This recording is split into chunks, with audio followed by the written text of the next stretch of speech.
my name is Jamie, and I'm from autistical.org, and I'd like to introduce to you today two authors in the autistic community that have written their memoirs recently. Michelle Vines and Samantha Craft is joining us on Skype.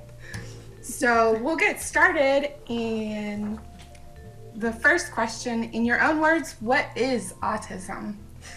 I'll let you start, Sam. Oh, that's not fair. Put you on the spot. Oh, that's a great question. To me, autism is it can be a debilitating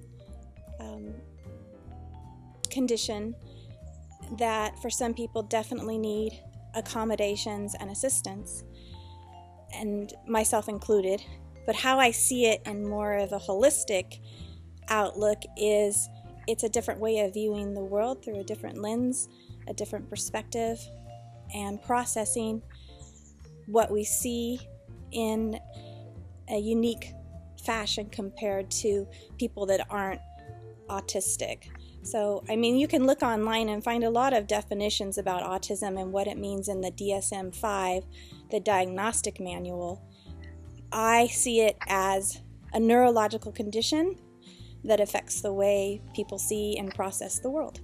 I always answer that question when I'm asked to explain that I see it as like the brain grows slightly differently. Like there's some more connected areas and there's some less connected areas, so it makes us good at some things or better at some things and worse at others.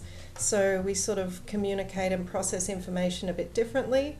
And there's a lot of talk about the difficulties it can cause us, which are real, but there's also a lot of advantages and strengths to being on the autism spectrum, especially those of us that function really well can, you know, I'm sure people have heard of some autistics being very talented as well. And it varies very much from person to person. I really like the perspective of a holistic view on Asperger's and how it's kind of separate. I like that a lot. Okay, so the next question, how did you find out about Asperger's? Which one? I guess I'll take that. You're on the spot now. Oh, no. I first heard about it from a friend of mine who was a psychologist. I mentioned this in my book, but I used to go to a group with her where we talked about various psychological topics, and we got into some deep discussion about troubles socially, and she said to me, you know, you might have Asperger's, and she told me a bit about what it was, and she actually had a relative with Asperger's, so she knew a lot about it. And at the time I sort of, I wasn't too sure, but that's when I first heard about it. And then much later various things in my life like brought it up again, and I at some point I just suddenly realized, oh, maybe I do have this. Like, I'd ignored it for a while, and then I started researching it. And when I found forums with other Aspies actually talking about their feelings, they didn't say, I have difficulties with social interactions and blah, blah, blah. No, they said things like, I feel lonely, I feel frustrated that people misunderstand me, and things that made more sense to me. And then I figured out pretty quickly, oh yeah, that might be what I've got. What about you, Sam? How did you find out about Asperger's? My journey was a little bit different. In 2004, my best friend from middle school, as you both probably know, a lot of times autistic females tend to pick one best friend and mimic them and copy them. She's that friend. Her name's Lisa. She was actually with me at a Tony Atwood conference a long time ago in California, and she kept going like this to me, nudging me, saying, "This is you." But we were there for my son. And she was the one who actually pre-diagnosed my son. It was 2004, and we were at my pool at my house, and he was running around frantically. He was 4 years old, and he liked to be called Pie in the Face. That was his nickname. It was the only name he would allow me to call him.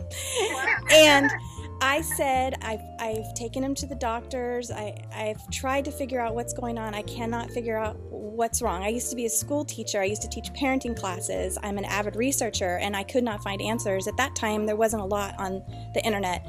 And she just happened to have a son with Asperger syndrome, or on the autism spectrum, coincidentally. And she's mailed me out a copy of her book, a book she was reading on autism and Asperger's, and she mailed it to me, and I opened it up and I showed my then husband, my former husband now, I said, "This is Andrew.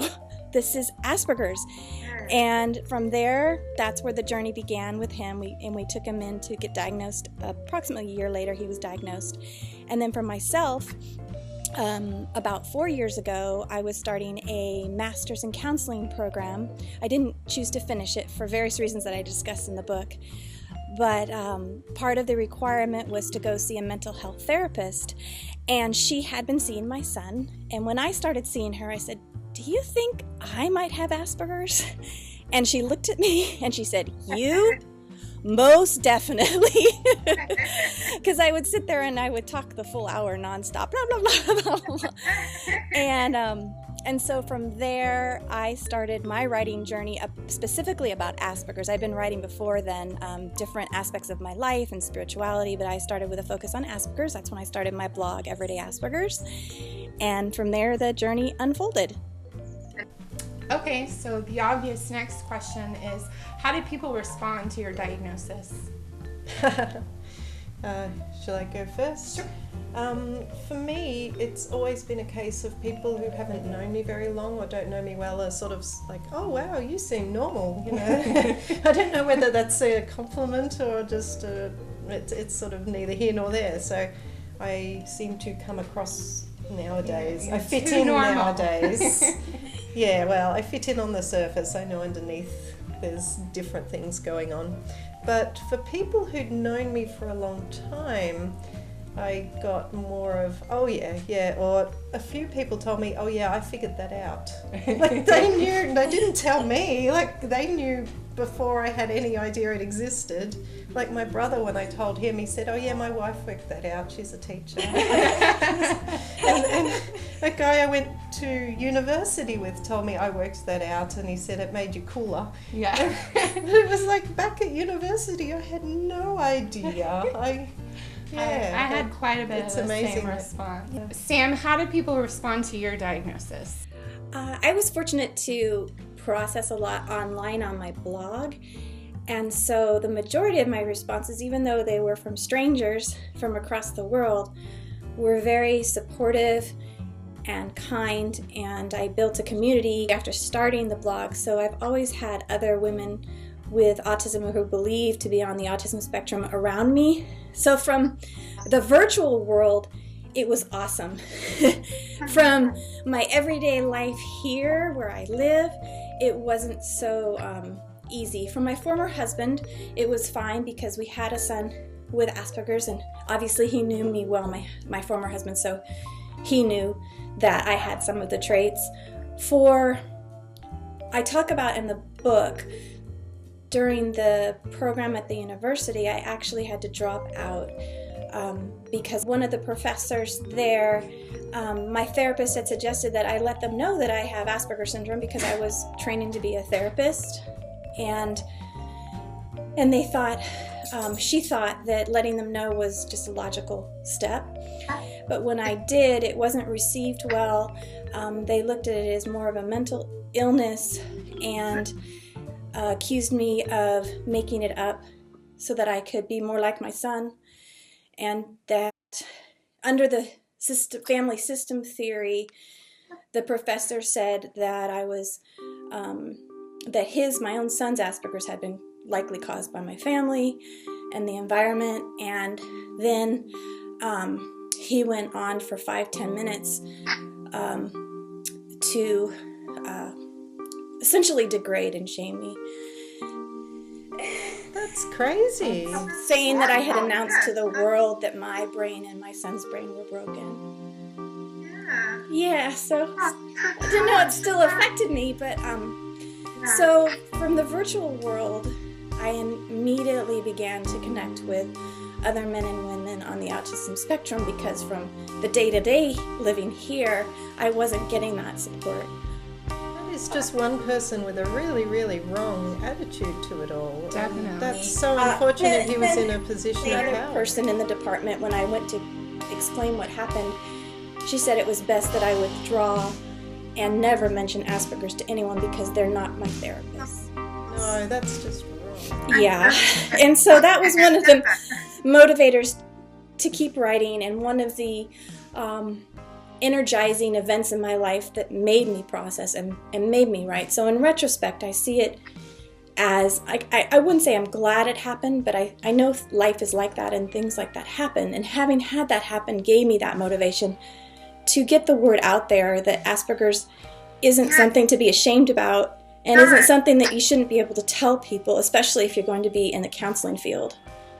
And there are strengths as well as weaknesses, and we could use Aspie counsellors to talk to other Aspies. Like, there is a spot for this. Have you ever considered like picking up that course at a different university?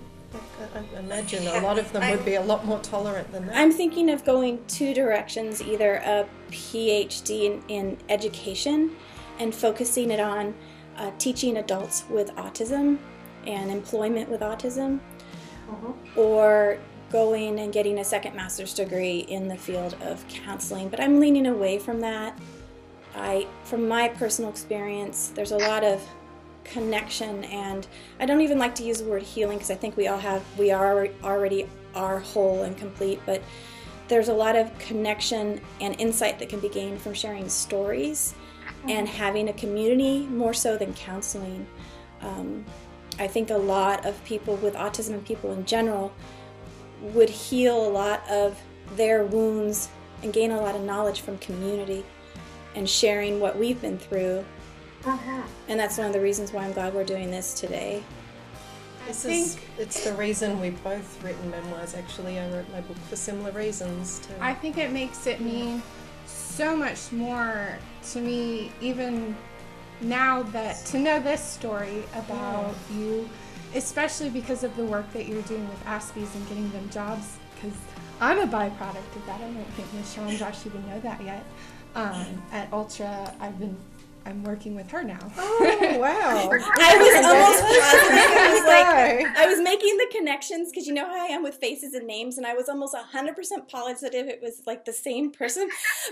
But I was afraid to ask and for you to say, what are you talking about? I wasn't sure. Connected, and you mentioned her name. And yeah. You know, the funny thing is that I had just been to a conference about Aspergers and employment, and how it was the conference that John invited me to. Oh, yes. This is our friend John Ronald. It was at the university. It was at the University of Houston, and they did this conference. This man, his son, had committed suicide. And so he has created this conference to help people on the spectrum, adults, young adults especially, and it's amazing. So their first installment was employment on the spectrum. And I had just gone to that, and I had been to a Temple Grandin conference before that, and so I was like, I've got to figure out something to do, because I'd been doing accounting for 10 plus years at that point, and I was really confused on what I wanted to do. And so you had put on your blog, you were like, anybody want to sign up for a job? And I was like, oh my gosh, a job where it's focused on accommodating people with Asperger's, that would be perfect. I'm glad you mentioned that. It's ultra testing, and to find it online, it's ultratesting.us, and we can list that as a link as well. And we employ autistic individuals and non-autistic individuals throughout the United States to work remotely as software testers from their home. And I am the community manager and recruiting coordinator for that company. And actually, when I applied for that position, I applied for your position as a software tester, and I failed. And so they liked me, and they liked my experience, and so they created a job for me. So they're a wonderful company. That's a really nice culture. Yeah, kind of a nice lead-in from the dark university. I wasn't sure what I could do professionally, because I knew I liked accounting, but it wasn't something I saw myself long-term. But now it's like all these doors are opened up for me, because I can see this long-term. This is something I can do and make money at and not feel overwhelmed and overstimulated, where I think a lot of us have had that problem. Like, we've just really, some people have meltdowns, but for me and others as well, we just can't stand being there, and we're sort of bottling it in. But I had that too. I left my work in engineering some years ago. Just, I couldn't handle it. It was horrible, but I didn't know what I was going to do. And On now, yeah, lots of things keep coming up. I read Michelle's book and it was wonderful, and I would recommend it. Asperger's from the Inside? Asperger's on the inside. On the inside. Asperger's on the inside. And I had the pleasure to interview Michelle, so that was nice, and learn more about her. But with employment, I had an opportunity to interview for a 40-hour-a-week job locally with great benefits, and it was right in my line of education and teaching adults. And I took about 3-4 days to process it, and the anxiety, the thought of having to leave the house and pick out what to wear and what's appropriate to wear and what's not, and what fits and what's comfortable, just that alone, I was becoming immobile and unable to. I mean, I used to be a school teacher. I used to wake up every day and do that, but I was in my 20s. I had a lot more energy, and then I would spend my weekends on the couch or in bed. Oh, when I was working, it was the same. It's like I'd come home, I'd be so depressed. I just want to sit and do nothing all weekend, and come Sunday I'd get extra depressed because I had to work the next day. And the anxiety on Sundays, the extreme anxiety. And on top of that, I'd like to add, a lot of people on the autism spectrum have other comorbid conditions, as you both know. Some of us have hyper or joint hypermobility or connective tissue disorders, and some of us have IBS, which is probably related, generalized anxiety, depression, and chronic pain is really common, whether it's from a connective tissue disorder or fibromyalgia or another. Probably so much stress, so much anxiety builds up. Stress hormones in the blood probably trigger things like that. Exactly. It's kind of like what came first, we don't know, but it's there. Consequences. And so when you add that to the neurological challenges and the anticipatory anxiety, and you throw in the chronic pain, for someone to go out and work a day-to-day job 40 hours a week outside the home, it's impossible for some of us, myself included. And it's not like this is a group of people that are unintelligent, unable to produce things for society. Like, a lot of us are very smart, especially when we focus on something, we can do a lot of amazing things. Oh, so amazing. Some of the art and writing and singing. The focus lets you take it to another level. Good contributors to society. I'm glad you said that. And our niches, and it's always been really hard to find that niche. When I wrote my book, I wrote at some point in it that wouldn't it be great if someone would just employ me to organise their lives from home on paper, blah blah blah. And my publishing company read that and said, we need someone to do that. So I've been working part-time as their sort of planner organizer. So you kind of fell into a job like I did then. Yeah. And it worked out. And one of the other things that is motivating me now I don't know if you've noticed, but a lot of the autism gatherings and conventions, and I actually wrote a blog piece on this yesterday, are very expensive. Upper $200 to $600. And most people, the last statistics I read, 75% of autistic people are either underemployed, earning way below their earning potential based on education experience and skills, or they're unemployed. That's a huge number. And then a lot, because of dyslexia and dysgraphia and other phobias, don't drive. And so just getting the transportation to these events, but then having this phenomenal cost when most can't afford a book to go to these conferences. So one of my missions with Spectrum Suite, and you ladies are welcome to join in if you want to, is I want to start producing free educational gatherings and conventions and such for autistics. And some people say, well, how are you going to do that? There's a lot of people out there who will speak for free, who will donate, who, especially for a cause like this. And so I'm excited. That's kind of my new venture. Yes, yeah. So that's kind of my new venture. But then again, with the Aspie mind, it could change. Okay, so obviously a good leading question. What inspired you to write a book? Who first? Me first? I feel like I've been doing too much talking. Well, I went back and forth with writing a book. I tried to write my memoir, I think it was about 11 years ago. I was called, and I talk about that in the book. I won't give that away, but I had this spiritual calling to write my story. And so I wrote every day for a year, but one day when I was sick. And it was my life story, but there was nothing about it. It's like, well, who wants to read a story about a middle-aged school teacher? There was nothing significant about it. I didn't know at the time I had autism as I was writing these stories. And so now, then I started writing the blog. Hope this is making sense. After the university experience and the therapist experience. And as I was writing that, I prayed a lot and was given, for me, the internal message instinctually from my higher power to not have expectations, to not have goals, to not make this about profit or money, and to focus on unconditional love, acceptance, and no expectations whatsoever. And so that's what I did for 3-4 years. And as I began to grow a community and we became friends with each other, more and more people said, I want to be able to hold this. I want to be able to bring this to my therapist. I want to show this to my husband. I want to give this to my little girl. And so I finally just clicked last fall, 2015, okay, I'll do this. I'd thought once before to do it several years ago, and after like a week, I think I sent one query letter out and got one rejection and gave up. So this time I found some professional publishers and editors and put it out there. So long story short, initially a spiritual awakening drove me to write, and the secondary part was the autistic community, that I wanted to support them further and connect further, and it's just as beneficial for me as it is for them, if not more. I'd say it's even more for me. That's cool. That's awesome. What about you, Michelle? I think for me, like, I got nerves of the spotlight. Well, let's my start mind over just from went the black. beginning. What inspired you to write a book?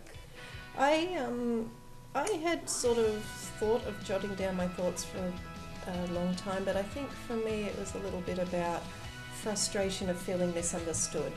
And after I came to Houston, the audience might not know, but I came from Australia.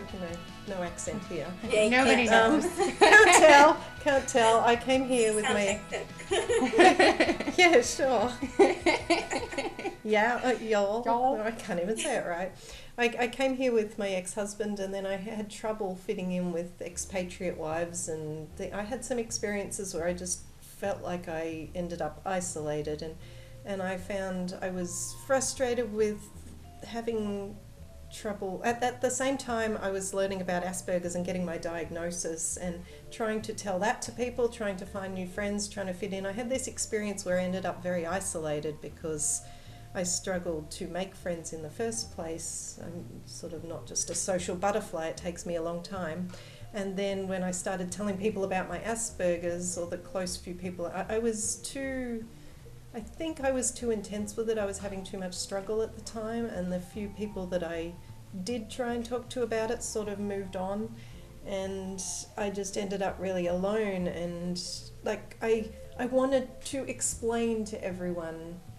Like, I really wanted to put pen and paper and tell my life, talk about my life to everyone. And I did make a point. I didn't make the book about those negative experiences. They're mentioned in it, but they're a brief chapter. There was also a lot of really positive and special stuff going on with me. So I wanted to tell the whole story, show the good sides. And so I wrote a book. I started writing. First it was sort of about my journey. First it was just journaling, because I'd been diagnosed about 6 months before I started writing, and I started journaling at that point. So that became the story of my coming to accept my diagnosis. Like, at first I was at that point where I was really lonely and frustrated and down, and then I improved a lot over time, so it became a story of life getting better. And then in the meanwhile I also went back and started writing my life story, like looking back. And in my book, both journeys sort of interweave. I jump from looking at the past to talking about the present, back and forth, and throw in some weird train of thoughts, the Aspie way. But I think I can relate a lot. I think that's why I started Autistical. I got tired of telling my story over and over, and I was like, here it is. Yeah, it's like, let's just, I can't explain myself in 3 sentences. Let's write my whole life story down. Yeah, I had 1,200 pages single-spaced when I started. And so I had to really shorten that quite a bit, because that's the other part. There's so much to say.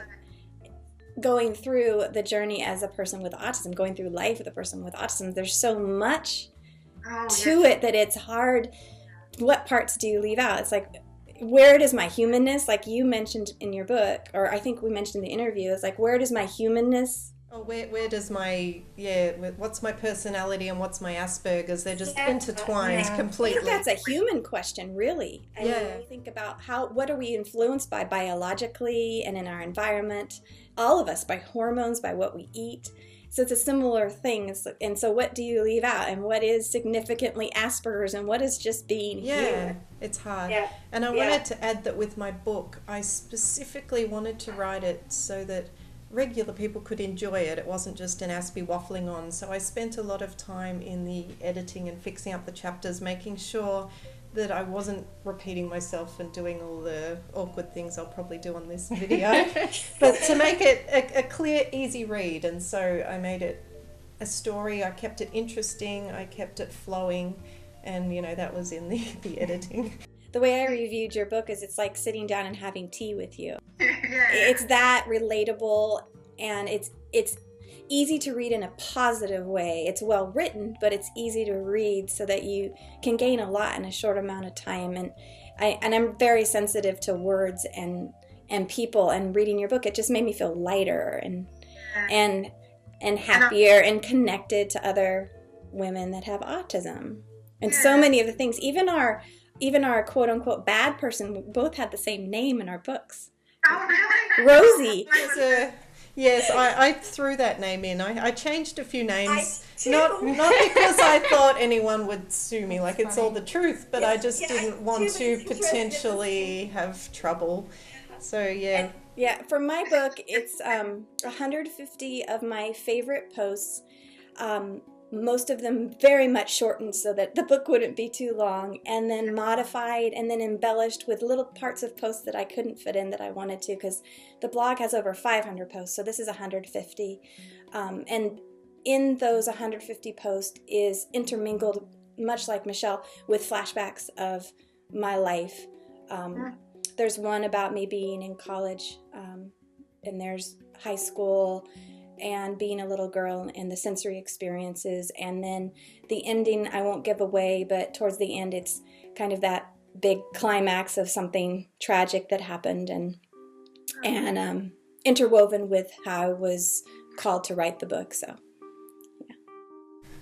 I think it's so important, the message that really both of you are saying, because Michelle and I kind of were going back and forth about who her target audience was, and then she finally nailed it on the head the other day when she said, well, I want to reach everyone. And it makes sense, because we don't just want to reach out to autistic women, because there's so many undiagnosed women. I think that's so important to me right now, because it took me 32 years before I ever even heard of Asperger's, because Texas is like lowest on the education of disabilities and mental differences scale. So it took me 32 years before I even heard of Asperger's, let alone thought I might be on the spectrum. So I think it's so important that we reach out to all the women. But the next question I had, because I'd like to share my story at some point. So for both of you, I'd like to know what kept you motivated in your process to write the book. It's kind of a odd question for an Aspie, because we really, I already kind of know what motivates you. But like any kind of tips or anything that we wouldn't already know. I can't really answer that for other people, because being an Aspie, I am just once I have a goal, I'm going to keep doing it. I'm going to keep doing it. Yeah. This took me 5 years. I wrote it in like a year and a half, maybe 2, and then I edited it and fixed it up for 3 years to make sure it was this enjoyable story that anyone might want to read. Like back to talking about audiences, just to make sure that anyone might want to enjoy, you know, and it took me a while to get through that process, so I Aspied it. I kept getting back to it. I am going to do this, and there were times when I just I came to Josh and said, I hate this. Josh is my boyfriend. I went home and said, it's like banging my head against a brick wall. I've written this paragraph 16, 20, for like 3 hours. I sat on this one paragraph because it is not working. And then other days everything just flowed. But, you know, I felt like giving up at points, but I just won't. I'm me. I'm very Aspie me. I'm never going to stop. I'm never going to give up. I'm just going to keep doing it and doing it and doing it till I get to what I want to do. I understand that. Yeah. I would say a lot of what Michelle is saying I agree with and can completely understand. There was aspects of that for me, and the other part was probably very selfish, is I finally had an audience of many people who understood me. And so every time I wrote, I felt like I was a little bit less invisible. Most of my life I felt invisible, even though people didn't make me feel that way. It's just how I internalized it and how I saw myself. And I felt like so much of me was hidden purposely and not on purpose for so long that I was finally getting a chance to figure out who I was. And it took the first 2 years of writing. I was still going back and forth in different roles and being very much the chameleon and mimicking. Now I'm a student at college, and now I'm a blogger, and now I'm a photographer, and now I'm a poet. And you can see that in the first 2 years of my blog. It's trying on these different little passions and identities and trying to share myself through that. And then towards the end of my writing, I had a spiritual awakening, and I found myself again, and I felt like I was reconnected to the little girl I was before puberty. So, because for a lot of us females on the spectrum, it changes around puberty with the hormones. And I was able to get back to her, and it was just me again. Listen, you're not a role. It's me, and I haven't switched since. And so for me, the main drive was my calling, being authentic, and loving and reaching out to other people. And my tip, I don't like to give advice. I used to be type A, give advice to anybody who never even asked for it. And I don't want to go back to that ever again. But not that there's anything wrong with type A personalities. They get a lot done. But if I was to give a tip, I would say find out what's inside of you and bring it out. And there's going to be fear and so much doubt, and just be yourself as much as you can be yourself while respecting and loving yourself and respecting and loving other people. That's, for me, that would be my tip. If someone wants to approach any project, and writing, if it's for writing, write every day as much as you can, as long as you can, and hone your skill. It's an art. It's like Michelle said, it took her 5 years. For me, it took 11 years. And it's writing all the time as much as you can. Some people say read as much as you can. That didn't work for me. For me, it was writing as much as I could. Yeah. And I think you touched on something that makes both our books really enjoyable, is that we're very honest, open ourselves. We both chose to really put ourselves out there because we both really wanted to communicate. And like throughout my book, there was any time I sort of thought, should I say this or not? It was a sense of, no, I'm going to communicate. If I'm going to write this, I'm going to do it. So we've both, I guess, really put ourselves out there, told everything, even the things that people don't usually say. And there's a lot of commonalities in how long it took us to write the autistic part, the autism parts, in what we've shared and how we've shared it and why we've shared it. So it's so wonderful that we are connected and sharing these journeys. My book just came out for pre-order today from the publisher. And Steve Silberman just sent me his review from Neurotribe, so it's a big day for me. And I'll probably be messaging you, Michelle, as I go through this process, because when the book first comes out, it's a whole different feeling again. And I thought it would end once the book was out, but actually there's been all this marketing, talk to someone, respond to emails, and just trying to get the word, getting the word out is hard. But fortunately for you, you've got an audience already. Even then, I'm so uncomfortable with, you wouldn't know it because of the amount of times I post things, but a lot of times that's OCD, obsessive aspiness. But That's awkward. when the motivation is to make money or sell books or buy something, I don't like it. I hate it. I am, in fact, my ebooks it's either going to be 99 cents or free is what we're trying to determine, because I don't like to sell things, especially not something I feel came from something other than myself at times. I'm sure you had that experience too. But at the same time, we need to honor the artist and their efforts and their hard work, and people need to make a living. And I don't know how about you, but it's hard for me. I felt so uncomfortable with the whole promotion because it's just not me. It was a hard lesson I learned, was to celebrate things as an Aspie. Like, when good things happen, I always want to expect the worst, but especially my partner, he has helped me a lot with realizing that I need to celebrate these things. Like my job with Ultra and everything else that's happened. Be proud. lately. Like you do so much good work and sharing, and be proud of Yeah, that. I have a important to really hard celebrate time that with stuff. that. And I think it's because, you know how as Aspies we hook onto something and learn the rules and the methodologies? Well, I did that with Buddhism. I mean, I read like every book on Buddhism I could get my hands on. That was one of my special interests for a while. I've had so many different ones, but that was one of them.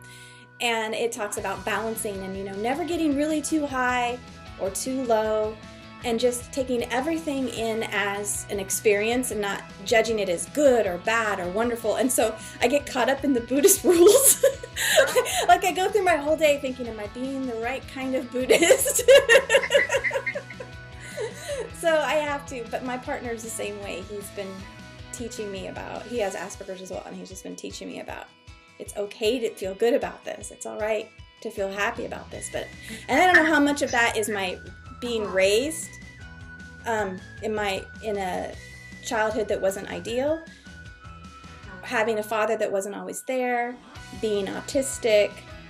You know, I don't know what causes that feeling, but it seems to be a feeling a lot of females with Asperger's have. I mean, do you both have that, where the feelings of self-confidence and pride and that comes a lot with trauma. It's almost like PTSD, but it's a little different because my partner and I have talked about it a lot. He's really into neurology and all the science behind it, and He's standing right there. Yeah, he's standing right behind us. But sorry about the lighting. But it's really interesting how the trauma, like, because he doesn't have Asperger's, but he has PTSD from a really traumatic childhood, and the way we relate is so similar. But then we had this clash at the beginning of our relationship where we were like, no, it's this way, and he's like, no, it's this way, and we realized, like, while we have the same outward symptoms, we're going at it completely different ways. Yeah. We're thinking completely differently about everything. But anyways, back to the trauma. Like, the trauma creates that Lower effect self-esteem. in your mind where you want to assume the worst out of everything, and that's just your normal process. It takes retraining of the brain to escape that. Yeah. Exactly. And growing up with Asperger's and constantly those every day, every moment, you don't know what's going to change or who's going to not follow through with what they said, or lie to you, or manipulate you, or say something that you really thought you understood, but they didn't even mean anything they said. I think there's a lot of Aspie bad social experiences that can lead a lot of us to have self-esteem issues. It's very traumatic to be raised as an Aspie, and the people around you don't know. Yeah. So they're lying to you about things that they don't really, it doesn't qualify as a lie to them. No, it white doesn't. lies, You know, And and we're there's all sorts of confused. other things like social stuff where we get rejected. Yeah, and and we people don't even know see who why, we are. don't know what we did. Yeah. Well, and then another thing we could talk about next time maybe is even the predator aspect. You know, we're preyed upon. I was preyed upon by both grown men and women as a child, and how that affects you. But I think we're just predispositioned to experience more stress and to have that post-traumatic stress. And so when something really good's happening, I'm up here going, okay, but it's not going to stay. It's going to drop. And in my experience, when it was dropped so low that any sense of, oh, this is wonderful, I start to prepare, like you said, the worst case scenario. Yeah. It's a pretty good segue too. What do you think is most often misunderstood about you? There must have been times when I did or said something that upset other people and I never understood why, and it's hard for me to even perceive what's being misunderstood because I don't know why, as I said. Yeah. The other thing is nowadays, I guess a lot of people assume that because you come across normally that everything is normal, you're fine, you don't need any support, or you don't need to be like, just people don't need to attempt to understand you or figure out. I'm losing words again, but no, that makes total I don't do that in the book. In the book, I make sense. Okay. They're making sense. But the editor will make it sound like yeah. I think there's a lot that goes on underneath, and sometimes we do need a bit of support, encouragement, accommodation. We need to be able to say, I don't want to go into that restaurant, it's too noisy. I don't want to go over there, it's too bright, and not just come across as fussy and melodramatic. I completely people to agree. just they might misunderstand we come across that we so come across normal because we've got it all in our filing cabinets. Yeah. Like, But we're crunching away like computers. How many We're storage working. sheds later? How many storage sheds do you have? Yeah. quite Yeah. a few. They don't understand that this is all a mental effort. We're working and it's exhausting. And so sometimes I might say no to a lot of things. Like I work with a community, but I never volunteer in the childcare room. And I always feel like people must think, why doesn't she work in the childcare room too? And it's just, I know. That in your book. I know that if I went in there, the lights, the sound, the kids, it would all add up to more energy than I have. And then when I take those two kids home and I have to keep being positive and keep having energy I just couldn't get through the day and continue to be the parent I need to be. So I say no to things like that, and I bet people are quietly going behind my back and saying, why is she not contributing, or who knows? But we haven't been so quiet about it, have they? Yeah. Oh, yes. Could you repeat the question? Oh, sure. Yeah. What do you think is most often misunderstood about you?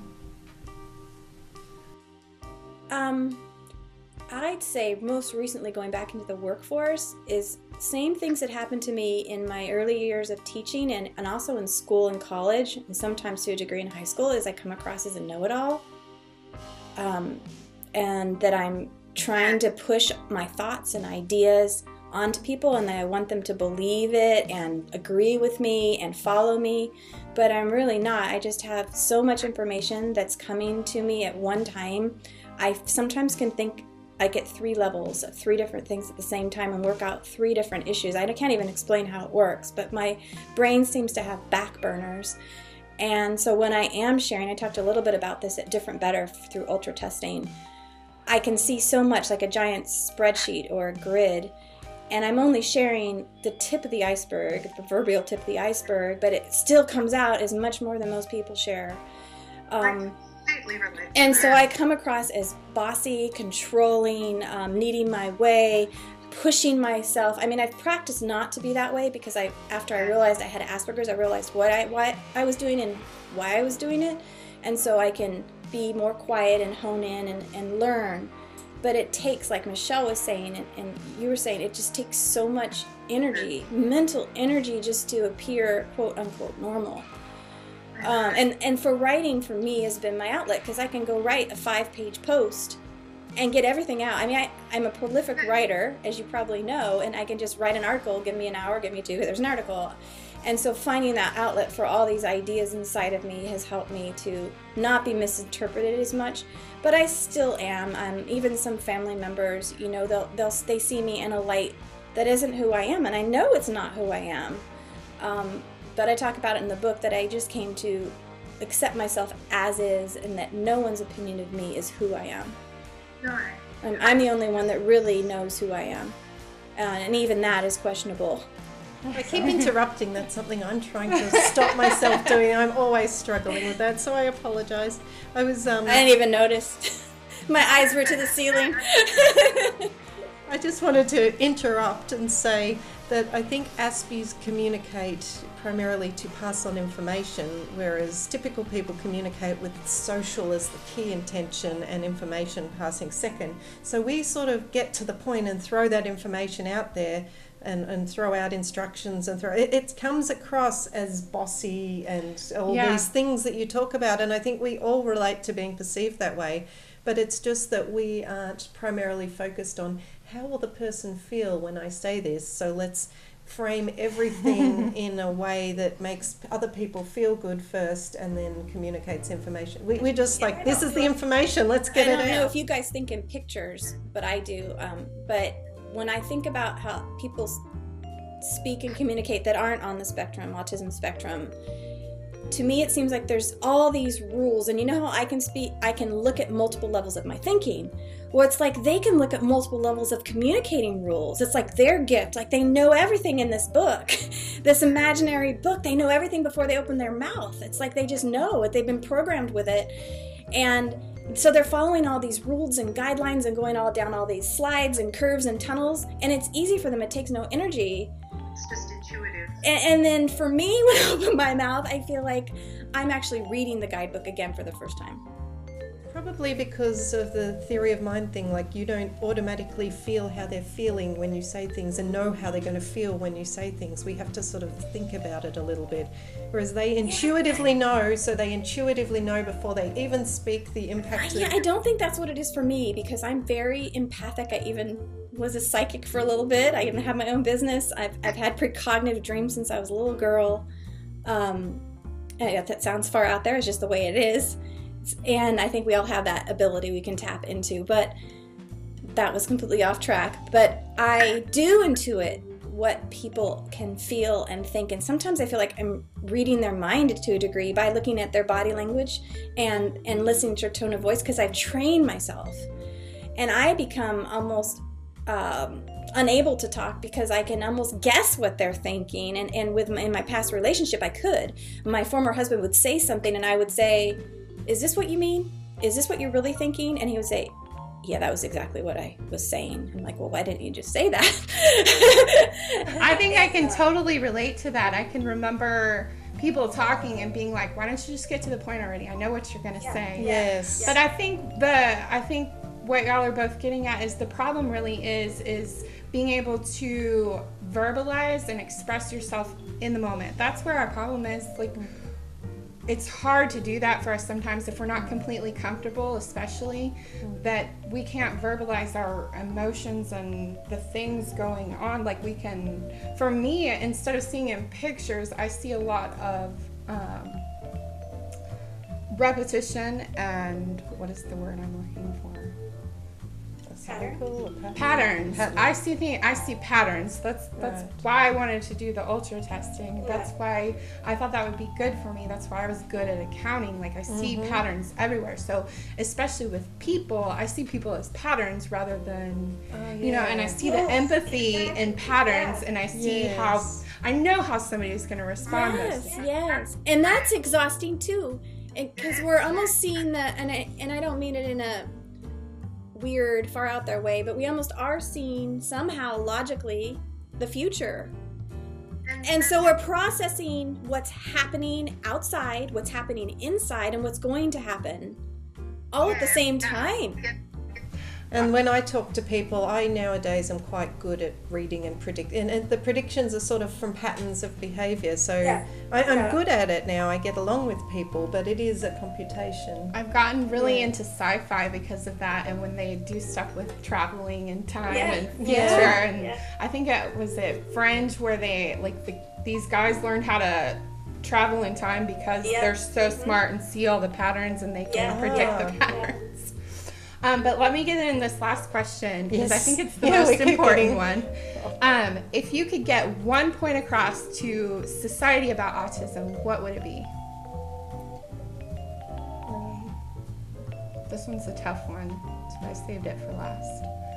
I was thinking about this one earlier, but I summarised.